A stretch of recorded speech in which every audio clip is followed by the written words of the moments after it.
want to know the truth about UFOs, Wright-Patterson Air Force Base would be the place to go. Join us as the UFO Files uncovers the facts behind the legend of Hangar 18.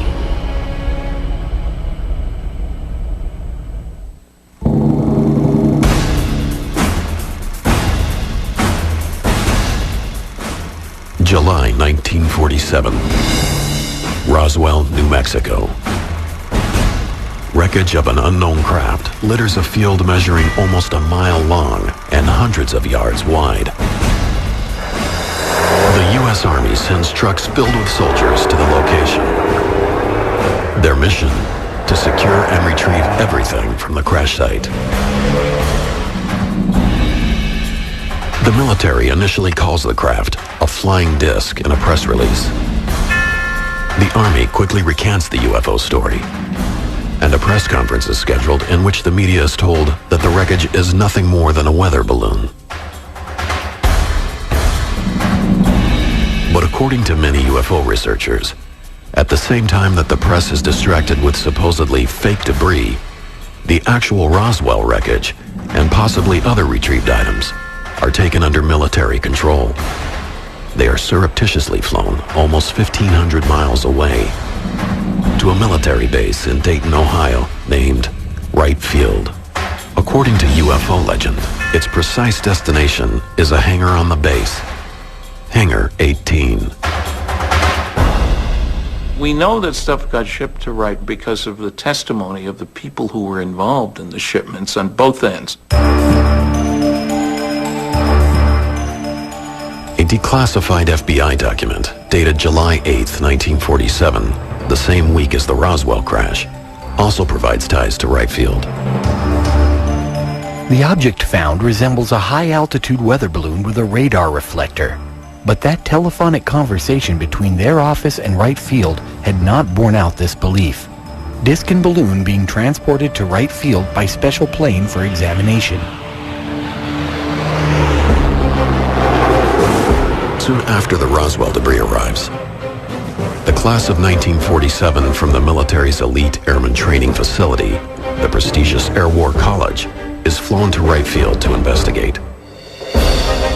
One of the officers on scene is a battle-tested hero of World War II, a fighter pilot whose reputation earns him the nickname Black Mac. But nothing would prepare Marion Magruder and his classmates for what they would witness at Wright Field. It would change their lives forever. He saw metal that was very pliable, that you could wrinkle up in your hands, and then it would go right back into shape, and it was very light, and yet you couldn't tear it apart. He saw parts of wreckage of what were extraterrestrial craft. He saw bodies, and he also saw a living being. He said that it was childlike, very thin with an oversized head and long arms with 4 digits. My father referred to the fact that we killed it. I'm sure we did not do it on purpose, but they were experimenting, and obviously we did not know how to make this entity live. But this being did die. And the way he referred to it is, we killed him. According to his son Mark, Lieutenant Colonel Magruder and his classmates are sworn to secrecy under threat of court-martial. Because of this, he keeps his secret for 50 years, even from his family. But in 1997, his health fading, Black Mac begins to open up to those closest to him. I said, Dad, are you finally going to tell us what you know so that we will know? And at the time, he said it was an awesome secret to carry all of his life, to know that there were more than us on this earth, and to not be able to tell anybody.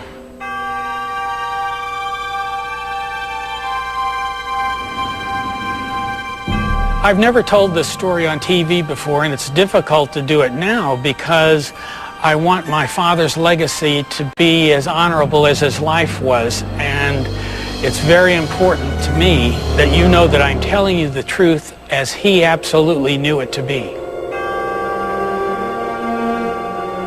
He just needed to let us know, his children know,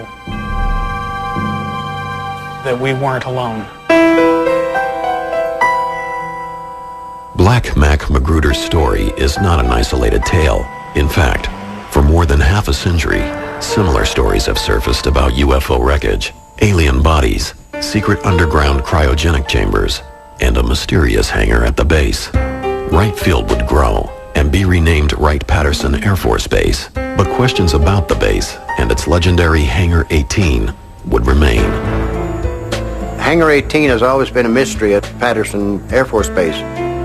If you want to know the truth about UFOs, about the craft, the debris, probably the records, Wright-Patterson Air Force Base, in my estimation, would be the place to go.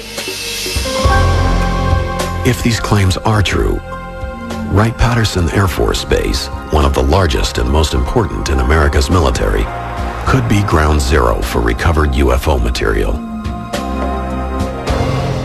All the information I have from all my sources says it was shipped here, and the people who actually worked at Wright-Patterson, who actually wore a uniform here, said it was here.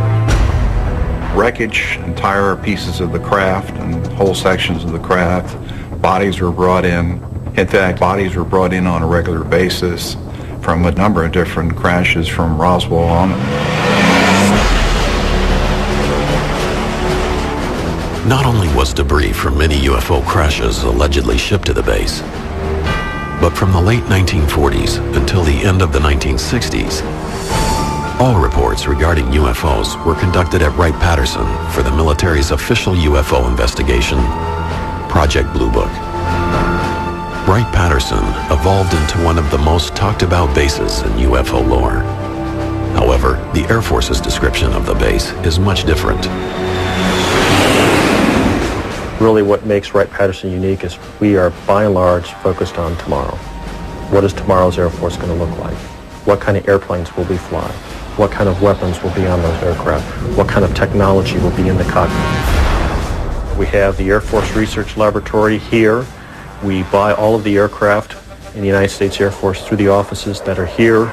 We are responsible for all of the flight tests, all of the science and technology. We're also responsible for all of the major intelligence that's done for air and space. Some of the research that goes on in technology may be classified because we're trying to protect the technology that we develop to make sure that we provide our soldiers and our airmen the best advantage.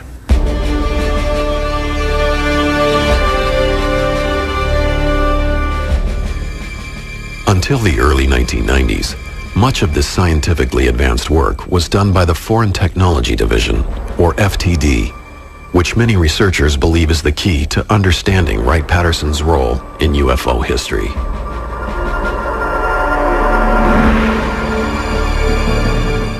The Foreign Technology Division was the Air Force unit that was responsible for scientific and technical intelligence as it applied to the air and space and missile capability of mainly the Soviet Union.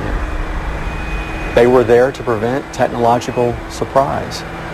They were the experts in the bad guys' equipment. Wright-Patterson has a history of duplicating Russian equipment, German equipment, and reverse engineering it. Why would they not do the same thing with extraterrestrial technology? And so there's no question in my mind that's exactly what we're doing. Coming up, a second major UFO recovery and a second secret trip to Hangar 18. You saw two bodies through the porthole slumped over.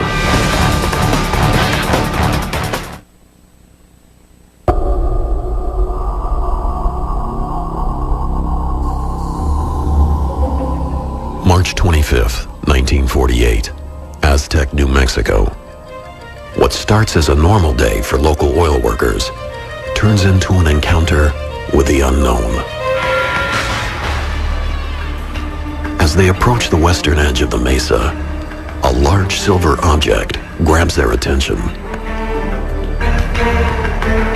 When the oil workers got to the mesa, there was a disc approximately 100 feet in diameter. Because the ship is found intact, it appears to be a landing as opposed to a crash. The witnesses I talked to, both Ken Farley and Doug Nolan, young men at the time, would not enter the craft. Bill Ferguson, the foreman, more senior gentleman, was yelling at the workers to get away from it. Except for a shattered porthole, there isn't any immediate sign of damage. Doug Nolan reported to me he saw two bodies through the porthole slumped over. Within hours, trucks arrive, supposedly from Camp Hale, Colorado. It appears the U.S. government has another UFO incident to contend with. Having learned from their mistakes at Roswell, the Army quickly takes control of the situation. Roswell 9 months earlier had been sort of botched by putting it on the front page of many newspapers around the country. I think the military had really fine-tuned their skills on going in and retrieving a down-flying disc or UFO. The secrecy started immediately upon the military's arrival at the crash site. They separated the locals and reminded them of their patriotic duty for the United States and swore them to secrecy. 58 years ago, you were told to shut up for national security. You did it because you respected and trusted the government. The military wanted that craft immediately, and they would do whatever it took to get it out of there.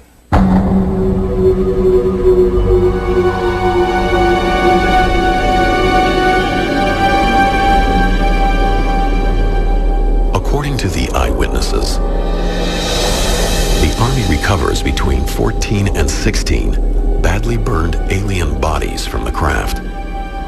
The recovery team reportedly brings both the ship and the alien corpses to a local safe house, away from the media. Take it to the nearest military base where you can control access to it. And then you arrange to ship it to an appropriate place, depending on what you want done. But again, Wright-Patterson would be the eventual repository. Because of the number of alien bodies at Aztec, it is considered one of the most significant UFO retrievals to date. But UFO researchers say there are many other cases tied to Wright Field. October 1947, Paradise Valley, Arizona. May 1953, Kingman, Arizona. June 1953, Laredo, Texas. And December 5th, 1965, Kecksburg, Pennsylvania, are only a few of the alleged flying saucer recoveries in the U.S. alone. No matter where a UFO lands, it seems all roads lead back to Wright-Patterson and Hangar 18. The Wright-Pat was kind of a graveyard for some of these things, and probably put them in a holding pattern until technology got to where they could look at them better. But despite countless books and the public interest in UFOs, there was no official confirmation about alien aircraft at Hangar 18. Eventually, attention shifted away from Wright-Patterson.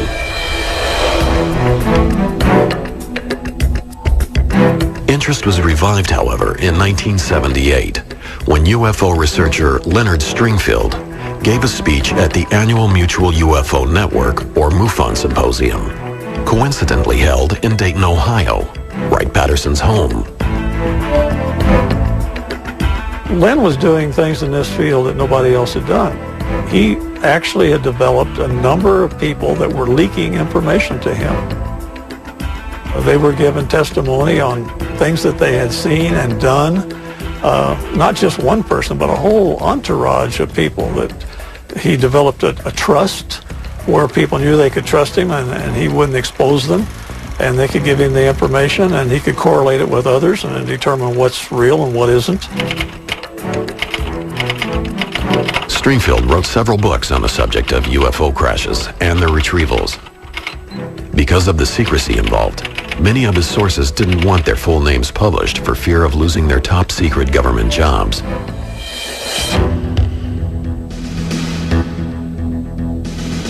Among the stories of wreckage being stored at Hangar 18 at Wright-Patterson was a tale about a Navy pilot identified only as PJ, who, along with several others, accidentally entered a restricted hangar.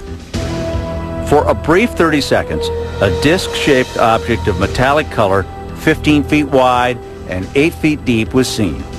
I cannot confirm anything other than it was there. According to Stringfield's research, they were confronted by the guards and quickly escorted out of the hangar.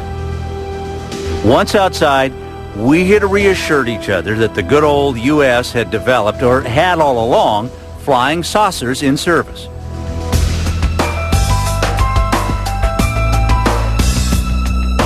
As these stories started surfacing, other witnesses came forward. UFO researcher and Aberdeen, Washington police detective James Clarkson located June Crane, a former employee of Wright-Patterson from the Roswell era. She agreed to sit down with him for an audio interview in 1997, and Clarkson has consented to allow the History Channel to air this interview for the first time on television. Crane's story dates back to the early 1950s. According to the documents she supplied to Clarkson, she was a clerk typist with access to top-secret information. One afternoon, a lieutenant surprised her with a piece of unusual metal. And he threw it on my desk. And he says, "June, you're a good wrecker. Tear that thing apart. Break that up." And I took it and I bent it and I twisted it and I laid it back down, and it got right back to the same shape. So it's fairly thick, but it doesn't weigh anything. But it had no weight at all. It was like a feather. I said, "Well, what is it?" And he says, "Piece of a spaceship." He said, "I just come back from New Mexico and I brought it with me."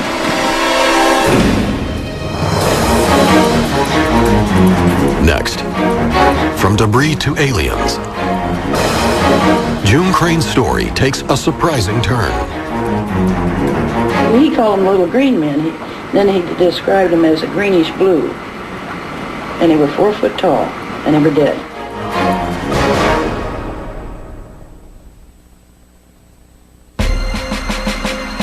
It is the early 1950s. Wright-Patterson Air Force Base is at the center of America's high-tech war effort and the Air Force's most sophisticated technology. It is also home to the government's crash retrieval program, which these declassified documents describe as designed to capture for study non-U.S. space objects or objects of unknown origin. It was codenamed Project Moondust. Items retrieved by Moondust were then shipped to the Foreign Technology Division at Wright-Patterson. Project Moondust had to do really with us collecting space junk, things that would be falling out of the sky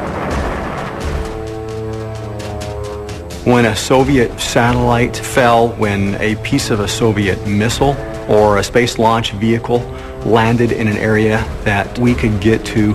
It was important to glean as much of this equipment as possible so that we could study its technical makeup, its structure, and the components and so forth. It was not uncommon for examples of foreign air, space, and missile technology to be brought back here to Wright-Patterson, even fragments of them, if that's all that could be located. The situation is the same. Here's an unknown aerial vehicle coming down. Let's keep people away from it. Let's grab the wreckage ourselves, and let's lie about it so nobody knows what we've done. Standard practice. And it doesn't matter whether you're talking about airplanes or saucers. One Wright-Patterson employee who may have had access to information about these recoveries was clerk typist June Crane. According to Crane, her top secret clearance allowed her to witness high-level base information, including, she claims, classified files on UFO crash retrievals. In 1997, Crane told UFO researcher James Clarkson her story of downed alien aircraft. For the first time on television, the History Channel is airing that interview. There was 3 times that I'm aware of. I won't vouch for the 4th one because I wouldn't.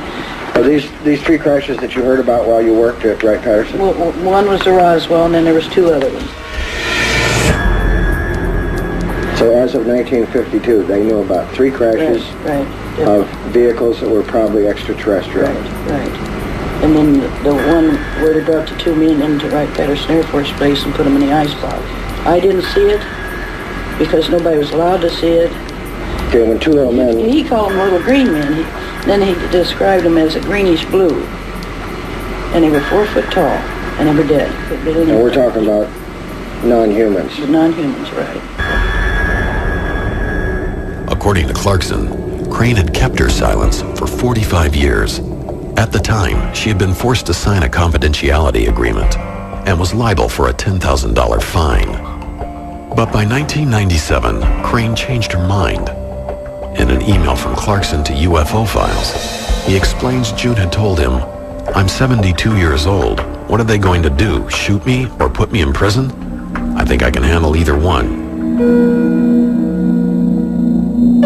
June passed away in 1998, but her testimony would appear to provide witness to alien bodies at Wright-Patterson. According to many in the UFO field, she is not alone. I have talked to a number of people and interviewed a smaller number at some depth who have said that there were bodies at Wright-Patterson Air Force Base and bodies recovered from Roswell. And remember, Wright-Patterson did have the capability of providing low-temperature storage for biological specimens. They had an anthropoid laboratory there, apes and monkeys and stuff like that. That's a great cover for aliens as well. Additional stories of aliens at Wright-Patterson can be found in the papers of Leonard Stringfield, the ufologist who specialized in crash retrieval. Most of Stringfield's eyewitnesses preferred to remain anonymous or simply go by their initials. One of them, an unnamed former naval intelligence officer, claims to have been present when alien bodies arrived in 1953. I saw the bodies at Wright-Patterson. I was in the right place at the right time when the crates arrived at night by DC-7. Stringfield also interviewed an anonymous Army officer who claimed to have witnessed another group of 4 alien bodies being brought to Wright-Patterson in 1957.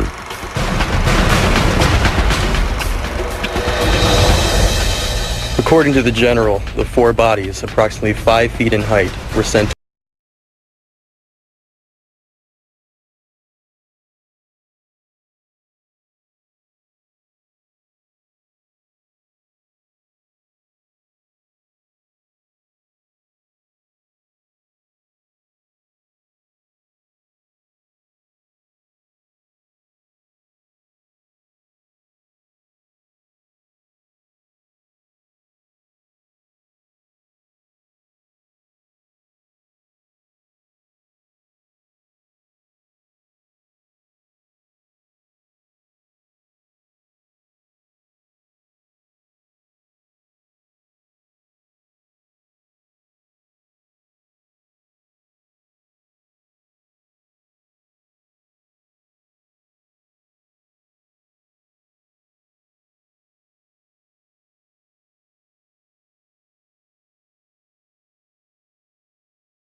about 4 bolts that are about 100 by 100 feet.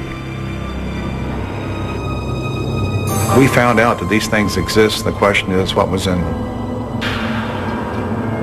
I'm convinced that the stuff that was recovered from Roswell and other crashes was put in these vaults. UFO researchers have long heard reports of such a network underneath the base. But Collins' work may provide a more specific view of those tunnels, one that helps construct a diagram of what may exist at the base. According to his research, there is a Building 18 complex instead of a Hangar 18. The structure he found that fit the description is the neighboring building, number 23. Collins claims it was previously known as Hangar 23. Now, the way I understand it, that back in the early 50s, sometime perhaps between 51 and 53, a craft was brought in here. The floor of the Hangar 23 was removed, and this craft was put in the basement of the hangar, and then the floor was covered over the craft. And then there was a vault area in Building 18F with a tunnel that was constructed and built over to Hangar 23. While it is possible that Building 23 was the legendary Hangar 18, most researchers have continued to focus on the importance of the underground tunnels. Wright-Patterson Air Force Base is honeycombed with below-ground level facilities. These pits were dug in various configurations and were deep enough to where, if covered over, would have made an ideal remote examination laboratory for somebody trying to examine alien artifacts that had been recovered elsewhere. By interviewing various Air Force personnel who were supposedly granted access to the top-secret underground vault, Collins felt he was able to confirm many of the rumors. The biggest kept secret was the huge cryogenics networks that were required to support and preserve these bodies. And I understand it was quite extensive. There were huge cryogenic storage tubes that these so-called 3'4" or 3'6" aliens were kept in these canisters under cryogenic temperatures. What actually lies beneath Wright-Patterson may be impossible to confirm. The Air Force Base operates under the highest security, keeping access to the base and these vaults secret from almost everyone, even their own. The secrecy goes all the way to the top. It's a question of absolutely the highest level of classification that exists in the United States government as far as I know. A formerly classified memo from mid-July 1947 points to FBI Director J. Edgar Hoover showing immense interest in a retrieved craft and his frustration about being kept out of the loop. We must insist on full access to disc recovery. The Army grabbed it and would not let us have it for cursory examination. The memo was written just days after the Roswell, New Mexico wreckage was taken to Wright Field. If J. Edgar Hoover couldn't get access to the contents of Hangar 18, how high did the secrecy go? In a 1994 interview with Larry King on TNT, Senator Barry Goldwater detailed his attempt to visit Hangar 18. I think at Wright-Patterson, if you could get into certain places, you'd find out what the Air Force and the government does know about UFOs. Reportedly, a spaceship landed. It was all hushed up. I called Curtis LeMay and I said, General, I know we have a room at Wright-Patterson where you put all the secret stuff. Could I go in there? Well, I've never heard General LeMay get mad, but he got madder than hell at me, cussed me out and said, don't ever ask me that question again. How much was there, we don't know. Whether it was just documents or specimens or pieces, nobody knows. But the story dates back to Goldwater, and I think there's almost no question that it's a very true story. Next, unexplained lights over Wright-Patterson have Dayton on alert. Are they proof that there are UFOs on the base? Two policemen chased it. They felt it was heading for Wright-Patterson Air Force Base.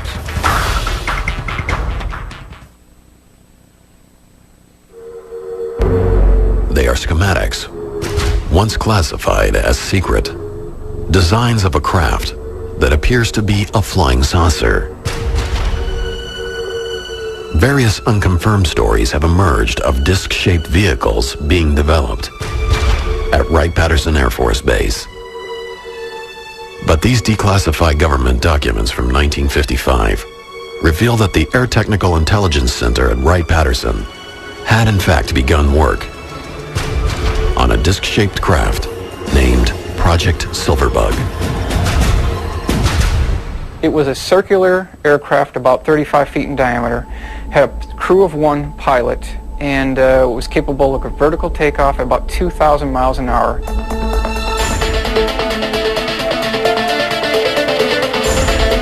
There are witnesses who swear it eventually flew, but most accounts state that Silverbug probably remained on the drawing board.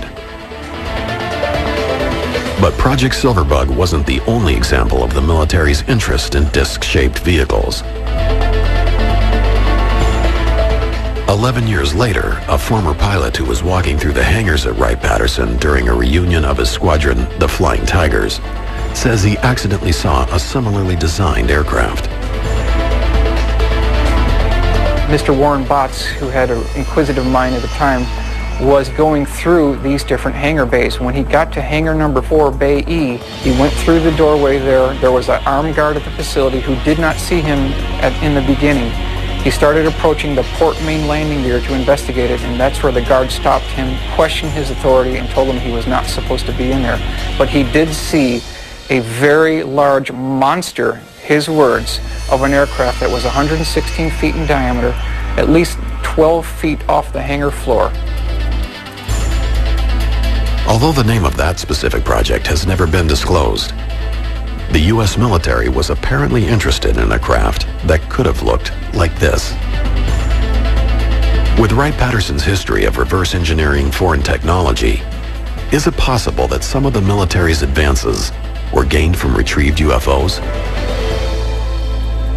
I think we've made a great deal of effort to learn bits and pieces based on both the recovered wreckage and the instrument data from tracking UFOs. I don't think we've yet learned how to duplicate that technology overall, that is to build something that could fly the way saucers or motherships do. If you're giving Christopher Columbus an unlimited budget in 1493 and a nuclear submarine and say, Chris is your reward, here's this great nuclear submarine and an unlimited budget, I need 2 more of these. Could he have built one? Not a chance. Summer 1980. Mysterious lights fill the night skies above Wright-Patterson Air Force Base. Newspapers and countless eyewitnesses report the aircraft was unlike anything they'd ever seen. The main reports we saw was the object was moving up and down, was brightly lit, it hovered for long periods of time, and some people said it seemed to disappear over Wright-Patterson Air Force Base. But the biggest thing that gave us what we felt was the conclusive evidence that was something from Wright Field was when the 2 Middletown policemen chased it. They chased it for a long ways towards Dayton, Ohio, and then lost it in an area where they felt was heading for Wright-Patterson Air Force Base. Wilhelm, a retired Army Master Sergeant and UFO investigator, suspected the military may have been secretly testing the newly developed Harrier jet on the base. The British-designed craft combines the vertical abilities of a helicopter and the forward thrust of a conventional jet. After releasing his findings to the media, Wilhelm was quickly contacted by the military. I got a phone call from a major from Wright-Patterson Air Force Base, and he asked me a lot of questions, and at the very end, he did say, I cannot make any comments, Mr. Wilhelm, but all I can say is you've done your homework.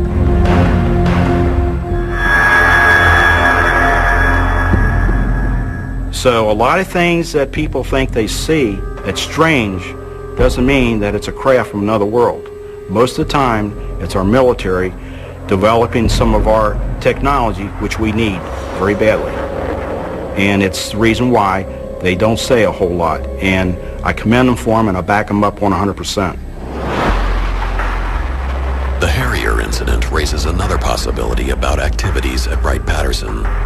Perhaps many of the legends about Hangar 18 are actually a cover-up for top-secret military programs. I think it's important to keep in mind that the government, in association with Air Force OSI Counterintelligence Division, would really like to extend the alien myth as a cover to hide their own deep black programs. Well, it means that they want everyone to believe that what you're seeing out there is extraterrestrial, and we do not have the technology to duplicate what we're seeing in the skies.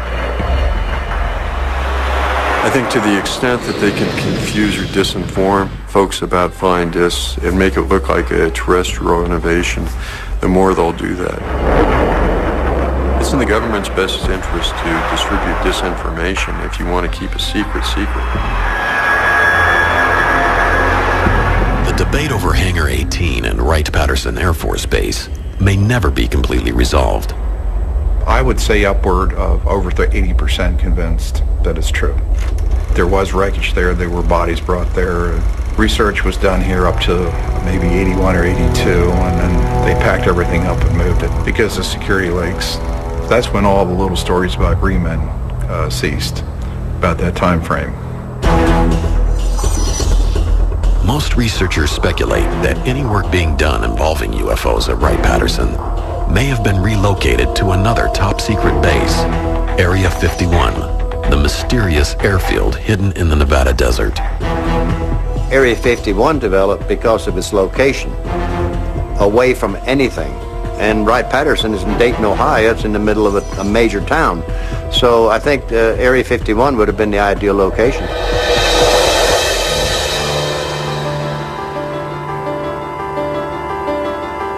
Officially, the government won't confirm that any actual UFO wreckage exists at all.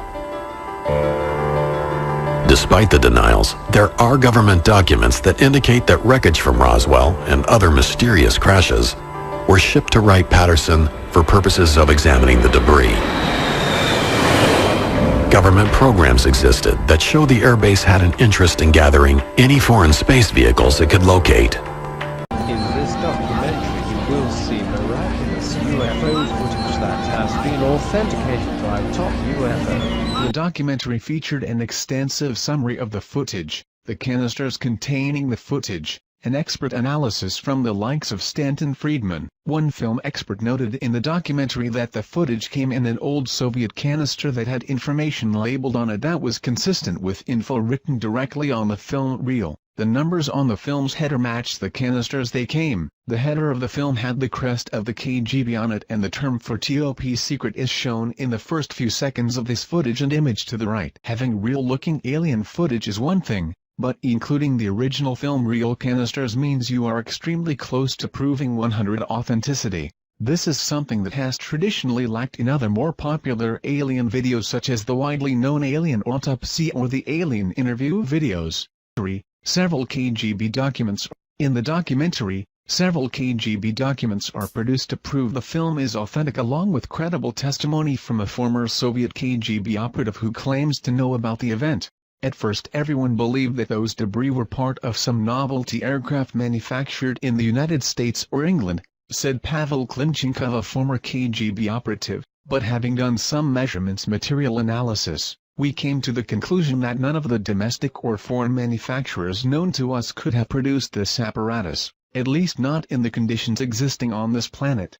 Along with Pavel's testimony, authentic KGB top-secret documents were obtained by the filmmakers, allegedly costing them $10,000. The documents described in detail a crash site recovery operation of a disc-shaped object and organic remains. Based on the credible testimony, KGB documents, expert film analysis and the general good feeling one gets when watching this interesting crash site video, it is safe to assume that this film indeed may be authentic. What about the autopsy? This footage will be posted in our second part article along with thoughts and analysis, actors, training exercises, Skepticism. Some have put forth the argument that an American production crew filmed the footage in March 1998. These claims are put forth on websites claiming to know the truth about this footage. To date they have failed to show even one current photo of any of the soldiers in the film nor any statements from the actors that they were indeed only actors in this film. This should be easy to obtain if the footage was recently filmed. Some have put forth the argument that an American production crew filmed the footage in March 1998. These claims are put forth on websites claiming to know the truth about this footage. To date they have failed to show even one current photo of any of the soldiers in the film nor any statements from the actors that they were indeed only actors in this film. This should be easy to obtain if the footage was recently filmed. Another theory suggests the film was a training exercise. Yet no one has produced witnesses verifying this claim. One skeptical viewpoint suggests that the object's thickness is far too small to support any would-be alien pilot. The craft's outer edge as seen on the image is only 12 to 36 inches. However, it is not necessarily indicative of the overall thickness of the craft. The image was taken from the only part in the video sequence where the craft's edge is visible, and since the camera never goes behind, there is no way to tell how much depth the craft may have on the other side. Additionally, if you consider the side facing us may actually be the bottom, we can easily see that this craft can easily fit the traditional flying saucer shape as demonstrated by the below images. In this documentary they claim that, since they only were able to acquire 4 canisters of film, more film footage of this incident is available, such as the entire digging, cleanup, and inside the craft investigation. To this date, almost a decade after it went public, no other videos have surfaced. A UFO crash site allegedly filmed by the Russian KGB in March of 1969 in the Sverdlovsk region of Russia. The footage was later obtained by documentary filmmakers who then published the movie, The Secret KGB UFO Files. A film expert noted in the documentary that the film came in an old Soviet film can and the numbers on the film's header matched the cans they came in. The header of the film has the crest of the KGB on it and the term for top secret. An autopsy of the alleged pilot of the UFO is seen in the documentary film. Soviet doctors examined the burned torso of the entity and it is revealed that the 3 doctors died 1 week later, all from cerebral hemorrhages. Death certificates are presented as proof. Several KGB documents are produced to prove the film is authentic. Some have put forth the argument that an American production crew filmed the footage in March 1998. These claims are put forth on websites claiming to know the truth about this footage. To date they have failed to show even one current photo of any of the soldiers in the film nor any statements from the actors that they were indeed only actors in this film. This should be easy to obtain if the footage was recently filmed. Another theory suggests the film was a training exercise. Yet no one has produced witnesses verifying this claim. UFO aliens may have helped build pyramids of Giza, says Cairo University archaeologist. Head of the Cairo University Archaeology Department, Dr. Ayla Shaheen, in December 2010 had told an audience that there might be truth to the theory that aliens helped the ancient Egyptians build the oldest of pyramids, the pyramids of Giza. On being further questioned by Mr. Marek Nowak, a delegate from Poland, as to whether the pyramid might still contain alien technology or even a UFO with its structure, Dr. Shaheen was vague and replied, "I cannot confirm or deny this, but there is something inside the pyramid that is not of this world."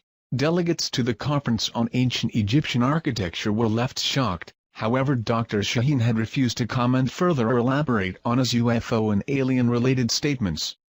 Down below is 90's The Secret KGB UFO Files documentary, that deals with the fact that Russian had already discovered the tomb of alien humanoid in Egypt and something is beneath the pyramid.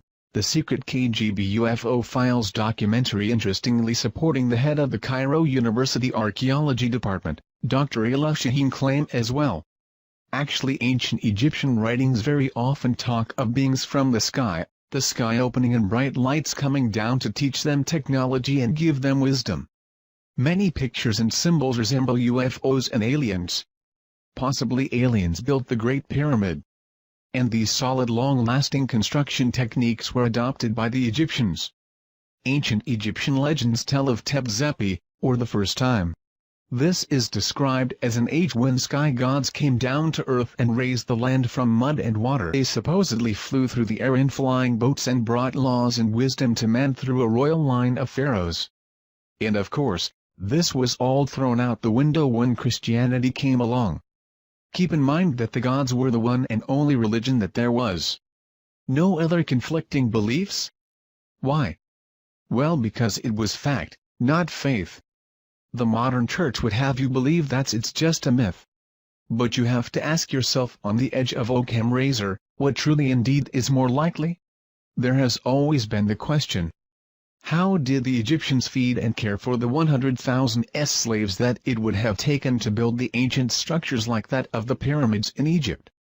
1 minute it is a very backwards country and almost overnight a highly advanced and technological culture sprung into existence. We now have the answer to that very question and evidence that the Egyptians had extraterrestrial help at that, thanks to Russia, the KGB and a top-secret project called Project ISIS. Astrophysicist, neurologist and science advisor in Advanced Propulsion System gained access to the files of Project ISIS. This was a top-secret project brought about by KGB concerning the discovery of the Tomb of the Visitor in 1961. Up until Sci-Fi purchased this exclusive footage from an agent of the Russian Mafia, it had never been seen outside the top-secret facilities of the KGB. Sci-Fi showed it one time on television and as it stands today, no evidence of this film or the project is available. Except what we have copies of here given to us by a client that had taped the original show. This video is a powerful documentary with actual footage filmed by the KGB and verified by specialists in the field. Authentic film footage. If we can somehow bring attention back on Project ISIS and prove it out, it will change the history of the beginning of the civilization of man. During the Cold War, Nikita Khrushchev was determined to show the world that communism was superior over the democracy. As he realized that it would be too costly to compete with the US in the space race, Khrushchev chose to go the other route. Having over 300,000 agents in the secret police and espionage organizations, he focused most of this resource on alternative science, such as paranormal phenomena, psychotrometic weapons, biogenerators and mind-altering machines. 1920s, during the Stalinist regime, a dark room was created where the KGB conducted psychotronic weapons research on prisoners sentenced to die and political dissidents. After 1936 these files were transferred to the secret archives of the KGB, continuing on with their paranormal research. Khrushchev achieved great success with his biogenerators and machines to alter human minds, which worried, naturally, the United States, knowing that the Soviet Union was there to conquer and overthrow. Russia, being that its borders surrounded the largest landmass of the world, had the largest amount of UFO sightings. If they could capture one of these flying objects and reverse engineer it, they could have the greatest advanced aeronautical designs. They got lucky in January 1986 when a spacecraft crashed in Dalgorsk but remained intact. The craft was back-engineered and the process was quite successful. But to achieve the most superior advancement in global domination, they went in search for something that was only a rumor or legend. The Chamber of Knowledge in Egypt. If the legends were true, storehouse of knowledge left behind by ancient visitors from outer space was concealed in the Great Pyramid. A team of archaeologists were composed of Egyptologists from the Russian Soviet Academy of Science, was sent to Egypt. The fearing that the CIA would learn of this expedition, the Kremlin operated with complete secrecy. By the late 1950s Egypt accounted for 43% of all the Soviet aid for Third World nations. When they started the ISIS project, the Soviet military personnel in Egypt was estimated over 20,000. The heavy military presence was used to disguise the efforts of the mission scientists headquartered in Cairo. They would operate under the guise of Arab peasants or Russian officers. To speed things up, in 1959 the KGB recruited professional informationalists to wiretap Egyptian officials. This paid off in July 24, 1960 when a conversation was recorded that would then change myth into reality. The official had been given a call that two Bedouin had stumbled upon the tomb of the visitor. The Bedouin were in the hospital and kept repeating, "The visitor God." At this moment in time, Project ISIS became top priority and all efforts were made to immediately follow up by having the Bedouin show them where they had found this tomb. SEIFI was able to purchase several documents and film footage as to the KGB documentations of their findings. Taken out of Egypt and brought to the secret facility of the KGB was this memo to high-ranking KGB official. My agents had secured the notes of one of the scientists working on the tomb of the visitor findings. Another was the inventory of contents taken from the tomb as follows. Location of finding. Undisclosed, 15 crates of relics, 1 partially mummified body, 1 stone sarcophagus, 8 hieroglyphic samples. Old report from a project scientist that was one of the first to enter the tomb. During the inspection of the wall segment we noted that a strange magnet-repulsive force seemed to be emanating from the rock. We were unable to find any scientific explanation. Cryptologist report. Partial decoded message on tomb wall indicating a prophecy of the return of the winged gods. The Kremlin took the cryptologist report very seriously. KGB was ordered to determine target locations: planets, stars, galaxies. They had to duplicate the stars as they would have been over Giza thousands of years ago. They finally found it, in the stars and constellation of Orion during the year 10,500 BC. Although it was possible that the builders could have been working off plans of a time before the pyramids was constructed, this was proven not to be the case. Metal and synthetic materials of tomb were determined to be of unknown origin and the tomb was carbon dated, giving it a dating of 10,500 BC, meaning the pyramid had to have been made at 10,500 BC. Cans of film were purchased by SEIFI through the Russian mafia agent, which originally came from the maximum security archives of the KGB. These cans contain film of KGB filming the process of the tomb and sarcophagus being opened. Sci-Fi had this film analyzed before purchasing by experts in this field.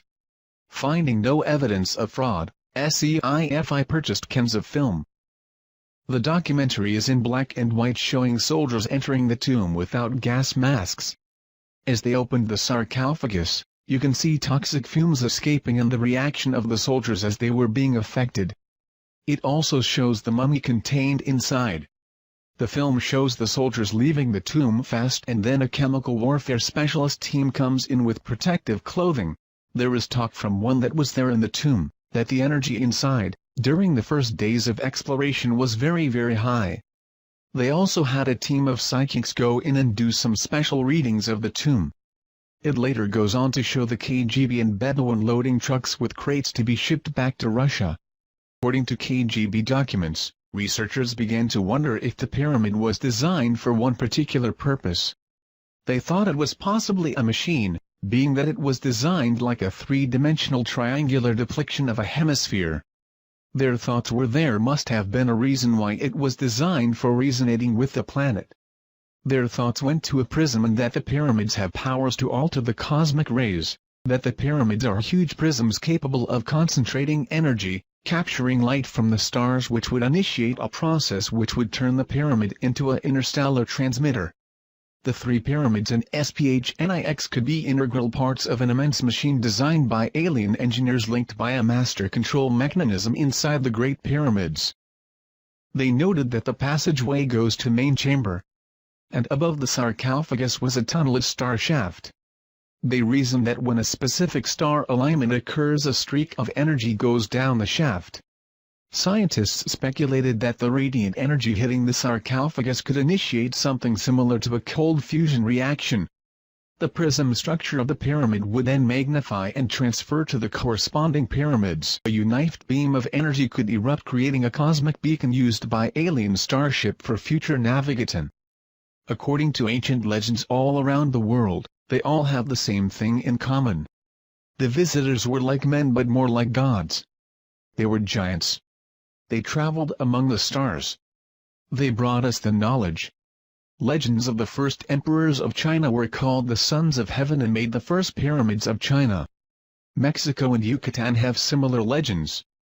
Starwalkers can be found throughout Egyptian texts and American folklore. The visitors are described as the giants, man/gods, giants or titans. And it seems All cultures may be traced to a single parent civilization. Could it be ET? Later on in the documentary, it shows them working on the mummy, attempting to give it a face and identity. A computer projection of the mummy was made as it laid in the sarcophagus. Experts that were there to observe the fluorescent reconstruction of the face described to Sci-Fi that if they had not been there themselves, they would not have believed what the face revealed after reconstruction. When skull and face was completed, it showed a humanoid type: large cranium, large eyes, small chin, small teeth, but not Earth humanoid, but some being that had to have been extraterrestrial. Later, using underground radar technology, the KBG found a passageway under the tomb of the visitor. Directly below was a large chamber. They believed they found the chamber of knowledge, but was afraid to open the tomb, thinking it could be a Trojan horse capable of blowing up the entire planet. They decided to seal the tomb, wipe away the location of the tomb, and close the project. It seemed, however, that all were affected by the discovery. Some had personality changes. Some disappeared entirely, others committed suicide, and others no longer could support their old religious beliefs. The first official report of sightings, that we are aware of, was by King Tutkremani about 3,400 years ago. Sightings continued through the ages. Sightings seemed to pick up with man mastered the skies. But when we conquered the inner workings of the atom, the aliens of Orion stepped up their observation with an explosion of UFO sightings that continue up to the present.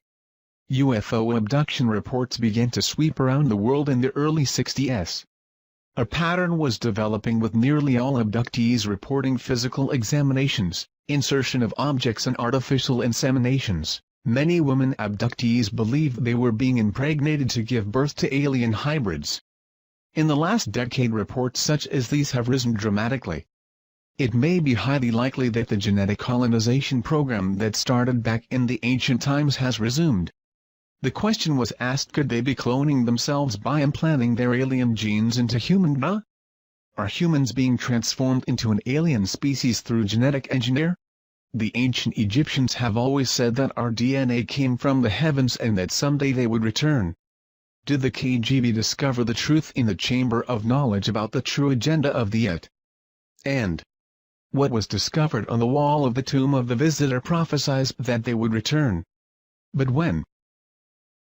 Secrets cannot be contained. Not even KGB secrets. A group of scientists, computer programs, doctors, etc., shortly after the discovery of the tomb of the visitor, came together to discuss the possibilities of this discovery. They fully believed that the visitor was none other than Osiris, the alien king. Thus they gave themselves the name, the Followers, based off the followers of Horus in the Egyptian Book of the Dead. According to Egyptian beliefs, a family of gods came from the stars to Egypt. They were the ones that gave the people of Egypt the knowledge and wisdom. Later they left Earth back to their star homes, except for Osiris. He stayed and taught the followers. It was their duty to protect and keep the ancient knowledge he gave them until his return. The Egyptians were astronomers and fully understood that the stars were the map to the great god Osiris and the afterlife. And followers would secretly come together in their homes to discuss the possibility of the return of Osiris. They believed that the second coming of Osiris would herald a new age for mankind. They believed that when the tomb was discovered and the seal was broken, a signal was transmitted to the visitors. They calculated and estimated the time it would take for the electromagnetic signal to reach the constellation of Orion. They figured that they could return no earlier than April 23, 1985. With that time frame in mind, the group left Russia and took off to Egypt, never to return. The only remains left behind of their meeting with the visitors was a newspaper clippage found in the KGB archives of a group of tourists disappearing in the middle of the night in Egypt, 1985. And one home movie project with film. This film showed the group in front of the pyramid at night. It shows a light appearing in the sky, the group dropping to their knees in prayer, the light becoming brighter, and then nothingness.